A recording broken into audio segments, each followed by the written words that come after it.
হরে কৃষ্ণ বন্ধুরা, রিয়াজ ব্লগ চ্যানেলের সকল ভক্তবৃন্দকে জানাই সুস্বাগতম। আজকের ভিডিওটি শুরু করছি ইন্দিরা একাদশীর মাহাত্ম্য দিয়ে। এই দিনের শুভ যোগে দানের গুরুত্ব কি কি দান করলে মানুষের খারাপ কর্ম নষ্ট হয়ে যায়, এবং সাথে রয়েছে অবশ্যই কিছু ভাগবত কথামৃত। হিন্দু ধর্মে একাদশী এক অত্যন্ত গুরুত্বপূর্ণ তিথি। প্রতি মাসে 2টি একাদশী আসে। এখন পিতৃপক্ষ চলছে। আশ্বিন মাসে কৃষ্ণপক্ষের একাদশী তিথি ইন্দিরা একাদশী নামে পরিচিত। পিতৃপক্ষে এই একাদশী পড়ে। এই তিথিতে অত্যন্ত পবিত্র ও গুরুত্বপূর্ণ মনে করা হয়। এই তিথিকে ব্রতপালন, দান, পুণ্য, পিতৃকর্ম করলে পূর্বপুরুষরা মুক্তি লাভ করেন। ভাদ্র মাসের কৃষ্ণপক্ষের এই একাদশীতে বিশেষ যোগ থাকবে। গৌরী যোগে চন্দ্র কর্কট রাশিতে অবস্থান করায় শুভ সংযোগ তৈরি হবে। একাদশীর রাতে শিব যোগ হবে, যা পূজা ও উপবাসের জন্য মঙ্গলজনক। পরিধা যোগ গভীর রাতে তৈরি হবে। এই বিশেষ যোগে উপবাস করলেও পিতৃতর্পণ করলে সর্বাধিক পুণ্য লাভ হয়। পৌরাণিক কাহিনী অনুযায়ী ভক্ত যদি ইন্দিরা একাদশীর দিনে উপবাস করেন এবং পিতৃদেবের উদ্দেশ্যে নৈবেদ্য দেন, তবে তাদের পাপ নষ্ট হয় ও পিতৃপুরুষ মোক্ষ লাভ করেন। বিশ্বাস করা হয় যে এই দিনে উপবাস করলে পরিবারের পূর্বপুরুষরা নরক থেকে মুক্তি পান। উপবাস ও দান করলে বৈকুণ্ঠ ধাম প্রাপ্ত হয়। ভক্তের ইচ্ছা পূর্ণ হয় এবং সংসারে শান্তি আসে। এই জন্য ভোরে স্নান করে শুদ্ধ বসনে পূজা করতে হয়। শ্রী বিষ্ণুর মূর্তি বা ছবির সামনে প্রদীপ জ্বালিয়ে মন্ত্রপাঠ করতে হয়। নিরামিষ ভোজন করতে হয়। সারাদিন উপবাসে থাকতে হয়।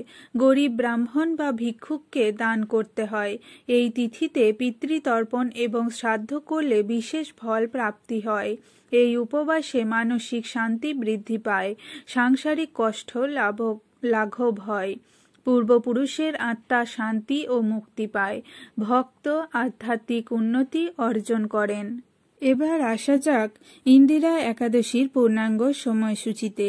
2025 সালের ইন্দিরা একাদশী পালিত হবে ইংরাজি 17 সেপ্টেম্বর 2025, বাংলার 31 ভাদ্র 1432 বুধবার। একাদশী তিথি শুরু হবে ইংরাজি 16 সেপ্টেম্বর 2025, বাংলা 30 ভাদ্র 1432 মঙ্গলবার রাত্রি 2:48 গতে। একাদশী তিথিটি সমাপ্ত হবে ইংরাজি 17 সেপ্টেম্বর 2025, বাংলার 31 ভাদ্র 1432 বুধবার রাত্রি 1:25। পারণের সময়টি হল ইংরাজির 18 সেপ্টেম্বর 2025, বাংলার 1 আশ্বিন 1432 বৃহস্পতিবার সকাল 6:07 থেকে 9:30 মধ্যে। এই দিনে গৌরীযোগ, শিবযোগ এবং পরিধা যোগ গঠিত হবে, যা পূজার জন্য বিশেষভাবে শুভ। এবার আসা যাক ইন্দিরা একাদশীর মাহাত্ম্য কথায়। আশ্বিন কৃষ্ণপক্ষিয়া ইন্দিরা একাদশী একদা মহারাজ যুধিষ্ঠির শ্রীকৃষ্ণকে প্রশ্ন করলেন, হে জনার্দন, আশ্বিন মাসের কৃষ্ণপক্ষিয়া একাদশীর নাম কি? তদুত্তরে শ্রীকৃষ্ণ বললেন, হে ধর্মরাজ, এই একাদশীর নাম ইন্দিরা। ইহা পালনে পাপ রাশি বিনষ্ট হয়, নিরয়গামী পিতৃপুরুষগণের ঊর্ধ্বগতি লাভ হয়। সত্যযুগে মাহিষ্মতি নামে নগরে শত্রু দমনকারী প্রতাপশালী ইন্দ্রসেন নামে এক রাজা ছিলেন। তিনি পৌত্র পুত্র সমন্বিত বিশাল রাজ্যের প্রজাদের নিয়ে রাজত্ব করা সত্ত্বেও ভগবত ভক্তি থেকে কিছুতেই বিচলিত হননি। শ্রীহরি সেবা, হরিপূজন, ভক্ত সঙ্গে বাস, ভগবত ভক্তজনের তৎপরতাই ছিল তার জীবনের প্রধান লক্ষ্য। একদা দেবর্ষি নারদ আকাশমার্গে ভ্রমণ করতে করতে রাজার রাজসভায় প্রবেশ করলেন। রাজা দেবর্ষিকে দর্শন করে করজোড়ে দণ্ডায়মান হয়ে দণ্ডবৎ প্রণতি জ্ঞাপনপূর্বক যথাবিহিত পাদ্য অর্ঘ্যাদি দ্বারা পূজা করলেন। হে রাজন, আপনার রাজ্যের সকলে কুশলে আছেন তো? আপনি সুদবুদ্ধি সধমে সুপ্রতিষ্ঠিত হয়ে চলেছেন তো? বিষ্ণু ভক্তিতে তৎপর হয়ে চলছেন তো? রাজা বললেন, হে দেবর্ষি, আপনার অনুগ্রহে আমার সর্বত্রই কুশল, আপনার দর্শনে আমি সর্বত্রই কৃতার্থ, আমার জীবন ধন্য হল, আমার সকল যজ্ঞ ও সফল হয়েছে। আপনি কৃপাপূর্বক কি নিমিত্তে এসেছেন আমার জানতে বড় ইচ্ছে হয়। রাজার এই বিনয় বাক্য শ্রবণ করে দেবর্ষি নারদ বললেন, হে রাজন, আমি আশ্চর্যজনক কথা বলছি, শ্রবণ করো। আমি ব্রহ্মলোক থেকে বিনা যন্ত্রে কৃষ্ণ গুণগান করতে করতে যমপুরীতে গিয়েছিলাম। যমরাজ আমাকে দেখে ভক্তিযুতভাবে আমার পূজা বিধান করলেন। আমি যমপুরীটা ঘুরে ঘুরে দেখতে পেলাম তোমার পিতাকে। তিনি আমায় বললেন, হে দেবর্ষি, মাহিষ্মতিপুরের ইন্দ্রসেন আমার পুত্র। পুত্রকে বলবেন তোমার পিতা ব্রতভঙ্গ অপরাধের জন্য যমালয়ে কষ্ট পাচ্ছেন। সে যেন আমার ঊর্ধ্বগতির জন্য ইন্দিরা একাদশী পালন করে, তাহলে তার পুণ্য প্রভাবে আমার মঙ্গল হবে। তখন রাজা বললেন, হে মহর্ষি, কৃপাপূর্বক আপনি আমাকে এই ব্রত মহিমা বলুন। শ্রী নারদ বললেন, আশ্বিন মাসে কৃষ্ণপক্ষের দশমী দিন প্রাতঃ স্নান করে শ্রদ্ধা সহকারে পিতৃপুরুষের শ্রাদ্ধ করতে হয়। দিবসে একবার মাত্র প্রসাদ সেবন, রাত্রিতে ভূমিতে শয়ন ও উপবাস করতে হয়। পরদিন একাদশী বাসরে প্রাতঃস্নান, ভগবান শ্রীহরির পূজা, সাধু সঙ্গে ভগবত গুণাখ্যানাদি শ্রবণ কীর্তন, সম্পূর্ণরূপে আত্মেন্দ্রিয় প্রীতিবাঞ্ছা পরিত্যাগ পূর্বক উপবাস করতে হয়। সন্ধ্যাকালে শ্রী ঋষিকেশের পূজান্তে তন্মান শ্রবণ কীর্তন স্মরণ মুখে রাত্রি জাগরণ করতে হবে।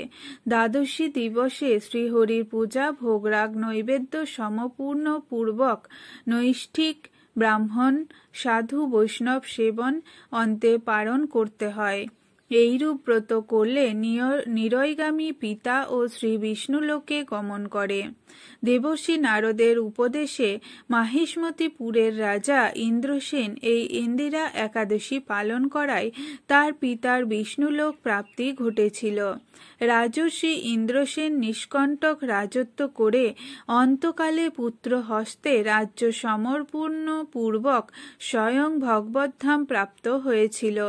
এই ব্রত মাহাত্ম্য শ্রবণে ও কীর্তনে সর্বপাপ বিমুক্ত হয় এবং শ্রী বিষ্ণু সান্নিধ্য লাভ ঘটে।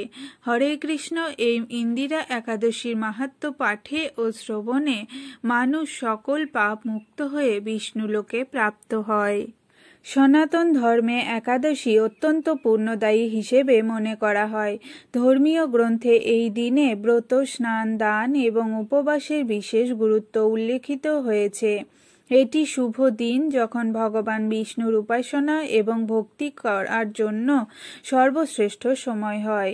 প্রতিটি একাদশীর নিজস্ব গুরুত্ব এবং ফল থাকে, এর মধ্যে এটি গুরুত্বপূর্ণ। ইন্দিরা একাদশীর উৎসব পুরোপুরি ভগবান বিষ্ণুর জন্য নিবেদিত। এই দিনে পৃথিবীর পালনকর্তা ভগবান বিষ্ণুর সাথে ধনদেবী মা লক্ষ্মীর পুজো করা হয়। এই ব্রতটি পালন এবং দিনহীন দরিদ্র মানুষদের দান দেওয়ার মাধ্যমে সাধক তার জন্ম জন্মান্তরে করা সমস্ত পাপ থেকে মুক্তি পায়। এটি পিতৃপক্ষের সময়ে পালিত হয়, তাই সাধক পিতৃবর্গের আশীর্বাদও লাভ করেন। এছাড়াও এই দিনে পুজো ইত্যাদি করার মাধ্যমে পিতৃবর্গ মোক্ষ লাভ করেন। এই দিনের গুরুত্ব শুধু পিতা ঋণ থেকে মুক্তি পাওয়ার জন্য নয়, এটি ধর্ম, কর্ম এবং পরোপকারের পথে চলার জন্য অনুপ্রেরণা দেয়। এই একাদশী পালন করলে মানুষের জীবনে ধর্মীয় এবং আধ্যাত্মিক শক্তির সঞ্চার ঘটে। একাদশী শুধুমাত্র ধর্মীয় আনুষ্ঠানিকতার মধ্যে সীমাবদ্ধ নয়।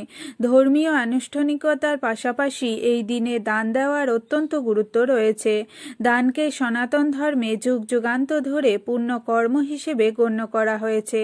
শাস্ত্রমতে দান করলে মানুষের খারাপ কর্ম নষ্ট হয়ে যায় এবং তাকে ভালো কর্মের ফল মেলে।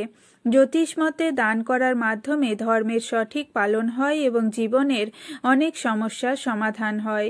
দানকে জীবন রক্ষা এবং স্বাস্থ্য রক্ষার জন্য অপ্রতিরোধ্য বলে মনে করা হয়। আমরা সেই সমাজে বাস করি, তার অস্তিত্ব এবং অগ্রগতির জন্য সহযোগিতা অত্যন্ত গুরুত্বপূর্ণ। দান দেওয়ার সময় আপনার মনে অহংকার, পুণ্য অর্জনের উদ্দেশ্য বা ঋণের অনুভূতি থাকা উচিত নয়। আপনাকে সেই ব্যক্তির প্রতি কৃতজ্ঞ হতে হবে যিনি আপনার মধ্যে সদ্ভাব জাগিয়ে আপনার দান গ্রহণ করে আপনাকে পুণ্যবান করেছেন। ঈশ্বরের প্রতি কৃতজ্ঞতা থাকতে হবে যিনি আপনাকে কিছু দেওয়ার যোগ্য করেছেন। সনাতন ধর্মের বহু গ্রন্থ এবং পুরাণে দানের গুরুত্ব উল্লেখিত রয়েছে। দানের গুরুত্ব উল্লেখ করে মনুস্মৃতিতে বলা হয়েছে, সত্যযুগে তপস্যা, ত্রেতায় জ্ঞান, দাপরে যজ্ঞ এবং কলিযুগে দান মানুষের কল্যাণের পথ। এই ইন্দিরা একাদশীতে দানের বড়ই গুরুত্ব রয়েছে।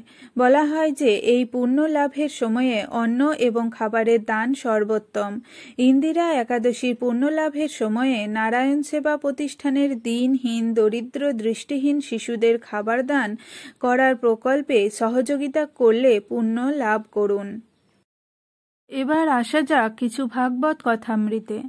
ভগবান যে আছেন তার কোনো প্রত্যক্ষ প্রমাণ দিতে পারবেন? আপনি আপনার অপূর্ণ চক্ষু দিয়ে বস্তুকে দেখেন। সেই চক্ষু দিয়ে আপনি অতি কাছের কিংবা অন্তরালের কিংবা দূরের জিনিস প্রত্যক্ষ করতে পারেন না। আবার সেই চক্ষুরও কোনো মূল্য থাকবে না যদি আলোর সাহায্য না নেন। আলোর সাহায্য আছে বলেই আপনি দেখতে পাচ্ছেন। আবার যে চক্ষু দিয়ে আপনি দর্শন করছেন সেই চক্ষুকেও আপনি দেখতে পাচ্ছেন না, যতক্ষণ পর্যন্ত আয়না বা প্রতিবিম্ব ধরা পড়ে এমন কোনো বস্তুর সাহায্য না নিচ্ছেন। আবার কোনো জিনিস দেখেও আপনি প্রত্যক্ষ অভিজ্ঞতা অর্জন করতে পারবেন না যদি তা দেখার মতো মনোযোগ আপনার না থাকে, অর্থাৎ মনের সাহায্য নিতে হচ্ছে। আবার মৃত্যুর সময় জড় দেহের সঙ্গে সঙ্গে আপনার চক্ষুটিও হারাবেন। এইভাবে দেখা যায় যে আপনার দর্শন ক্ষমতা কত তুচ্ছ আর নগণ্য। এরূপ ক্ষুদ্র অপূর্ণ জড় চক্ষুতে পূর্ণ ও অসীম ভগবানকে প্রত্যক্ষভাবে দেখার আশা করছেন কিভাবে? ভগবানকে দেখতে হলে কাম, ক্রোধ, কালিমাশূন্য হৃদয়ে ভক্তি চক্ষুর উন্মেষ প্রয়োজন। শ্যামসুন্দরকে ভক্তি বিলোচনেন ভক্তি চক্ষুতে দর্শন করতে হয়। আপনি আগে ভক্তি চক্ষু লাভ করুন, ভক্ত হন, তারপর ভক্তি চক্ষুর সাহায্যে ভগবত দর্শন হবে। ভগবান অধক্ষজ, অর্থাৎ তিনি এই জড়চক্ষুর অতীত। কামময় চক্ষু দিয়ে প্রেমময়ের দর্শন অসম্ভব। ভিডিওটি ভালো লাগলে অবশ্যই সাবস্ক্রাইব করে দেবেন। রাধে রাধে।